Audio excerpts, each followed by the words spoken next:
আল্লাহু আকবার। ওইদিকে শিশু নবী মুহাম্মদের বাবা নাই, আব্দুল্লাহ তো মারা গেল, আমেনা আছি। উনি তো এতিম নবী ছিলেন, অসহায় ছিলেন। অসহায় ভেবে নবী মুহাম্মদকে কেউ নেয় না, আপন করে নেয় না। কারণ এই বাচ্চাকে নিলে তেমন একটা লাভবান হওয়া যাবে না, টাকা পয়সা পাওয়া যাবে না। হালিমাতুস সাদিয়া চিন্তা করে, আরে মক্কার কোন মহিলার বাচ্চা তো আমাকে দেয় না, যাক আমি খালি হাতে যাওয়ার চাইতে ইয়েতিম নবী শিশু নবী মুহাম্মদকে নিয়ে যাওয়া ভালো হবে। এই চিন্তা করে আল্লাহর নবীকে হালিমাতুস সাদিয়া গ্রহণ করলেন। কিতাবের মধ্যে এসেছে যেই ঘোড়া দিয়া, যেই উট দিয়া হালিমাতুস সাদিয়া মক্কাতে এসেছিলেন, আসার সময় ঘোড়াটা ছিল দুর্বল, সবার পিছনে ছিল। অন্য অন্য মহিলাদের ঘোড়া দৌড়ে আগে চলে গেল, কিন্তু যাওয়ার সময় দেখা যায় বাকি মহিলাদের ঘোড়া অথবা উট পিছনে পড়ে যায়। আর শিশু নবী মুহাম্মদ ওই সোয়ারির মধ্যে উঠার বরকতে হালিমাতুস সাদিয়ার ঘোড়া আগে চলে যায়। সুবহানাল্লাহ। আমার নবী কেমন ছিল, আমার নবীর আদর্শ কেমন ছিল। হালিমাতুস সাদিয়ার একটা বাচ্চা ছিল আর শিশু নবী মুহাম্মদ ছিল। আল্লাহ নবী যখন হালিমাতুস সাদিয়ার বুকের দুধ পান করতেন, উনি দুই স্তনের বুকের দুধ পান করতেন না, এক স্তনের বুকের দুধ পান করতেন, আর আরেক স্তনের দুধ ভাইয়ের জন্য রেখে দিতেন। সুবহানাল্লাহ পড়েন। আমার নবী কেমন ইনসাফওয়ালা ছিল, দুই স্তনের দুধ পান করতেন না। আল্লাহু আকবার। হালিমাতুস সাদিয়া কয়, শিশু নবী মুহাম্মদ আমার ঘরে আসার পরে আমার ঘরের মধ্যে শুধু বরকত আর বরকত। আল্লাহু আকবার। ছাগলগুলা যখন মাঠের মধ্যে যায়, মাঠের মধ্যে যাওয়ার পরে মরুভূমিতে কোনো গাছ ছিল না, বাকি রাখালদের ছাগলগুলা তারা দুর্বল অবস্থায় ফিরে আসে। আর আমার যে ছাগলগুলা, ওই ছাগলগুলা মোটা তাজা নাদুস নুদুস হয়ে ঘরে ফিরে আসি। ওই মহিলারা ওই ছাগলগুলা সেখানে গিয়ে রাখতো, কিন্তু দেখা যায় একই অবস্থা। আল্লাহু আকবার। দুধের মধ্যে বরকত, ছাগলের মধ্যে বরকত, সব কিছুর মধ্যে বরকত আর রহমত। কারণ আমার নবী রহমতের নবী, আমার নবী দয়াল নবী। আল্লাহ বলেন, ওয়ামা আরসালনাকা ইল্লা রাহমাতাল লিল আলামিন। আমার নবী গোটা মানব জাতির জন্য রহমত। সুবহানাল্লাহ।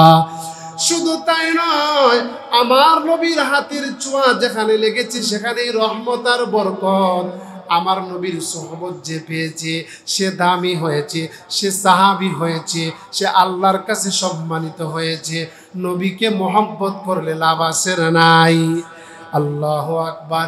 সেই নবীর সাথে, যে নবীর সাথে দুশ্মনী করবে, যে নবীর দুশ্মন, সে মানবতার দুশ্মন, সে নবীর দুশ্মন।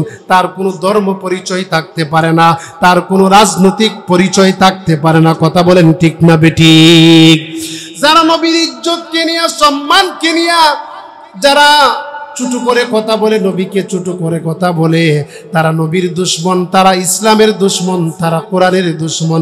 তাদের ব্যাপারে আল্লাহ বলেন, মালউনিনা আইনামা সুকিফু উখিযু ওয়া কুতিলু তাকতিলা। যারা নবীর দুশ্মন, যারা নবীকে কষ্ট দেয়, যারা নবীকে আঘাত করে, আল্লাহ বলেন, নবী আপনি তাদেরকে মাফ করে দিলে আমি আল্লাহ তাদেরকে মাফ করি না। তাদেরকে হেরেমের মধ্যে পেলে তাদেরকে আপনি যেখানে পাবেন সেখানেই হত্যা করবেন। কথা বলেন ঠিক না বেঠিক? যারা নবীকে কষ্ট দেয়, যারা নবীর দুশ্মন, তাদের মৃত্যুদণ্ড। আল্লাহ রাসূল বলেন, মান সাব্বা নাবিয়ান ফাকতুলু। যারা নবীকে গালি দেয় তাদের শাস্তি হলো মৃত্যুদণ্ড। কথা বলেন ঠিক না বেঠিক? নবী আমার জানের জান, আমার নবী, আমার নবীর জন্য আমি জীবন দিতে পারি। কথা বলেন ঠিক না বেঠিক? प्यारा नबी मेरा जान जिगर, मेरा नबी है मेरा फखर। কথা বলেন ঠিক না বেঠিক? प्यारा नबी मेरा जान जिगर, मेरा नबी है मेरा फखर, हादी दिन साकी कौसर, तू मेरा जन्नत की रहबर, सय्यदुल कौनैन खत्मुल मुरसली है तू, है तू मंसब्बा नबिय्यन फकुतुलु, बोलेन मंसब्बा नबिय्यन फकुतुलु, मंसब्बा नबिय्यन फकुतुलु। যে নবীর ইজ্জত অপার অসীম, তিনি সাইয়্যিদুল মুরসালিন, ঠিক না বেটি? যে নবীর ইজ্জত অপার অসীম, তিনি সাইয়্যিদুল মুরসালিন, রাহমাতুল লিল আলামিন, তিনি শফিউল মুজনবিন, বিশ্ব শান্তির প্রতীক তিনি, ও বিশ্ব শান্তির প্রতীক তিনি, মানবতার গুরুদূত, মাংসাব্বা নবিয়্যান ফাকুতুলু। ছাত্র ভাইরা যারা আছো বলো মাংসাব্বা নবিয়্যান ফাকুতুলু, বলো মাংসাব্বা নবিয়্যান ফাকুতুলু। জাহিলিয়াদার যিনি দূর করেছেন, জাহিলিয়াদার কে দূর করেছেন? আল্লাহর রাসূল। জাহিলিয়াদার যিনি দূর করেছেন, সুশাসন প্রতিষ্ঠা তিনি করেছেন, নারীদের স্বাধীনতা যিনি দিয়েছেন, আলামিন উপাধি তিনি পেয়েছেন, ঠিক না বেঠিক? জাহিলিয়াদার যিনি দূর করেছেন, সুশাসন প্রতিষ্ঠা তিনি করেছেন, নারীদের স্বাধীনতা যিনি দিয়েছেন, আলামিন উপাধি তিনি পেয়েছেন। এমন নবীকে গালি দিলে, এমন নবীকে গালি দিলে, তাদের চার নাই আর কবু, মাংসাব্বা নবিয়্যান ফাকুতুলু, মাংসাব্বা নবিয়্যান ফাকুতুলু। মারহাবা বলেন। আল্লাহ তাআলা আমাদেরকে নবীর ইশক, নবীর মোহাব্বত, প্রেম, ভালোবাসা নিয়ে নবীর আদর্শ আমাদেরকে আমাদের জীবনের প্রতিটি সময়ে প্রতিটি মুহূর্তে আমাদেরকে নবীর আদর্শ গ্রহণ করে তৌফিক দান করুন।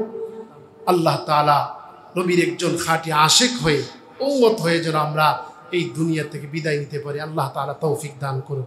ওয়া আখির দাওয়ানা আনিল হামদুলিল্লাহ।